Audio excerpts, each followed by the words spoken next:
Hi there Gemini, welcome back to Wild Lotus Tarot. This will be your weekly intuitive tarot reading for October 12th to the 18th.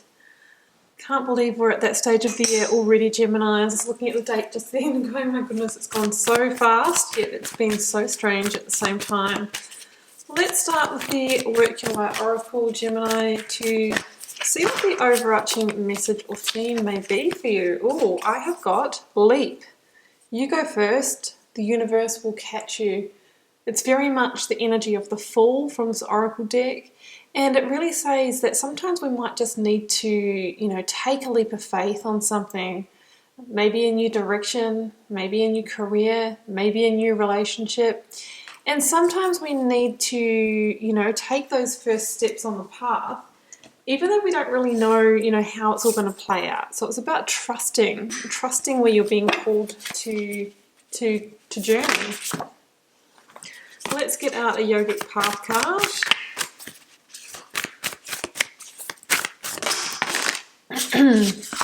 Going everywhere, sorry Gemini. Let's try that again.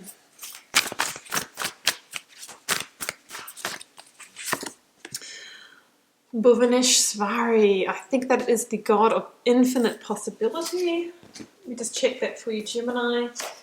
I'm still learning this deck. There are so many in there, and with all the goddess names. Page 107, Goddess of Space and Infinite Possibilities. So you've learned the art of creating space and you're experiencing the cosmos that exists inside of you. It says that you're, really learning that you have infinite possibilities open to you, Gemini. And, it could come through some tuned messages as well this week. What I'm really feeling is that there's infinite possibilities. You have the option maybe to leap towards one of them this week. Let's see what comes out of the tarot story, Gemini. Beginning with the energy of the recent past.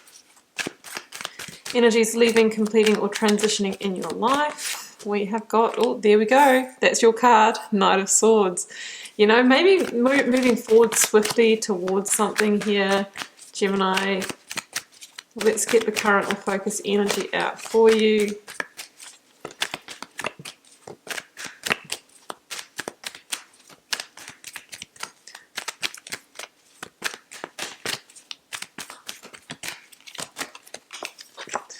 Knight of Wands, double knights. Okay, knights can be messengers, maybe messengers of opportunity, communications. Can we please get the near future outcome energy? Oh, the Death card. Interesting. Okay. I just noticed that both of these knights are heading to the left, and then all of a sudden we have Death heading to the right, to the future. I've got the Moon at the bottom of the deck here, energy of Pisces. And let's clarifying the Knight of Swords. Oh, yes. Devil called oppression in this deck. Clarifying the Knight of Wands.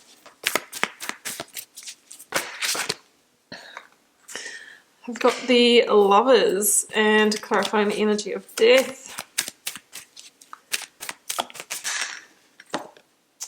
Three of Pentacles. Yes, okay. Page of Swords is under this deck here. Yeah, I mean, there's definitely some kind of progress towards that cyclic death completion here. I mean, Gemini, in your recent past here, we've got the Knight of Swords and the Devil energy here, the card of Capricorn. So I feel that some of you have been, maybe continuously moving back or being called back to some kind of energy here. I mean, it could just be a Capricorn person, but for some of you, this will be something that maybe not be in your best interest, right? The Devil energy is often what holds us bound. It can have an element of toxicity about it. It could be an addiction for some of you. It can be, a lover or, someone you're in a relationship with who you have a codependency with. I mean, there's many different things. It can be the devil within as well. It can be our addictions and that type of thing. It can be that toxic boss or manager in the workplace as well who manipulates situations or is quite self-serving. So it can be many different things, and it is the card of Capricorn, so it's not always, you know, indicative of dealing with a devil energy. But for some of you, you know, I feel that you are, because this week is all about making the decision to break the cycle. And I think you've been kind of feeling that for a little while here, Gemini. I mean, we've got you here in that Knight of Swords. I mean, I do see that moving back towards the devil energy, but I see you picking up your power as well, picking up the power to be able to make a key decision about whether to move away from this energy rather than continually being drawn back towards it. And that's what the Page of Swords is for me. It's that initial progress. It's that wind in your sails picking up in order to change your course. Like I have this feeling that there's been riding back constantly towards this person. So there could have been a situation where you've left and come back, whether it's a work situation, whether it is a relationship. There's a keep on, you know, coming back to that magnetic attraction, the illusion, the magnetism of the devil energy. But the Page of Swords, I always liken it to that little breeze that picks up in the sail of a boat. And, you know, when it gets to that tipping point, it can change the course of the boat, right? And that's going to be the death energy that faces the other direction and completes the cycle. For some of you, this could indicate a child that's involved in the situation. Maybe it's you and a child, or leaving a partner as well. But the tarot is really saying, you know, there is a new path opening for you and limitless possibilities as well. So in your current or focused energies, here's the big decision, right? And we have that with the Knight of Wands. So the Lovers can mean you're dealing with partnership, this person. This situation is to do with partnership, not only romantic partnership, but for many of you it will be. It can be in the workplace, it can be creative partnership, close friendship. But the Lovers is also a big decision. It is a turning point. It is a decision around a matter of the heart in order to move into a place of greater balance in your life.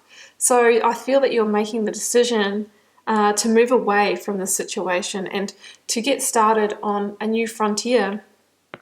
This is the card of Sagittarius, the Knight of Wands, you know, manifesting something else elsewhere. You know, that Fool's journey is coming for you, and it's just one big decision away, because there's a sense that you've done this to death here, Gemini. You've gone back to this Capricorn or this devil energy, and it's really time for you to head in a new direction.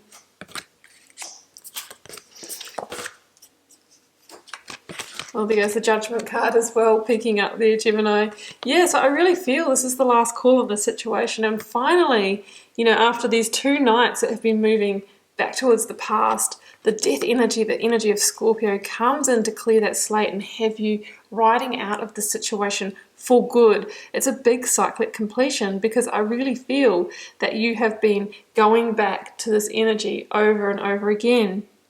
And, you know, the tarot is saying that the infinite possibilities and that new chapter that you desire is on the other side of this situation. This is your final judgment call here. Oh, and the 10 of Swords under that as well. I mean, the Judgment card is the one that comes before the World and the Major Arcana, which is the final card. And it sort of says, are you going to close the cycle? This is your wake-up call this week. It is time. Karmically, it is time. And it's interesting because I always see the black boxes here as devil energy, right? It's everything that holds you bound, that keeps you small, that keeps you confined, and you're now being asked to free yourself and liberate yourself from that, Gemini. So I think it confirms that it is devil energy that we're dealing with here rather than just a Capricorn. So there's a sense of it's time to liberate from this situation. It's time to end it. There can be a deception here with that 10 of Swords that was poking out and the moon that was at the bottom of the deck. You know, there could be something that comes to light, a truth, a secret, something from your own subconscious, something that is revealed that from the shadows that really helps you make this final call in the situation to purge, to cleanse, to release, and then step onto the Fool's journey. Because the Death card is really about, well, this situation has had its time. We've had the winter in it, and now it's time to move into a new season. There's a new dawn, there's a new day on the horizon on the other side of the situation. Now, the Three of Pentacles here, a few different things. You could have been dealing with a situation where there was meddlers or third-party energies. But for me, this is also the rebuild, you know, the new manifestation. It's a number 3, and it's really saying, Gemini, that the rebuild happens on the other side of this. You will learn some pretty important karmic lessons from this situation, I think, and you'll be able to take those in to your next foundation, to your next plan, and make it more solid and make it exactly what you desire. Number 3, creating something new with somebody else, right? That's what I see, coming together with somebody else who's more aligned for you, whether it's in work or whether it's in love. So that's what I see here, Gemini. You know, there is a judgment situation here. There's been a situation where I feel like you've been pulled back to an energy or situation that hasn't been serving your highest interest. You're going to make a key decision this week to, you know, move away from it, to start out on a new frontier. And I know it seems a bit scary at this stage because you don't really know how it's all going to play out and how it's going to look. But that full energy, Gemini, is really asking you to trust and to start walking that path, to turn around and face the new direction, because infinite possibilities are waiting for you. Okay, Gemini, I'm going to leave it there, and I hope you enjoyed this reading. Keep in mind it's a general reading for the collective. It won't be for everyone this week. Feel free to drop me a comment if you're called to share. I do read them all and try to respond to them all as well. It helps me get to know you guys and connect with your energies. And I'll see you back here next week for another message.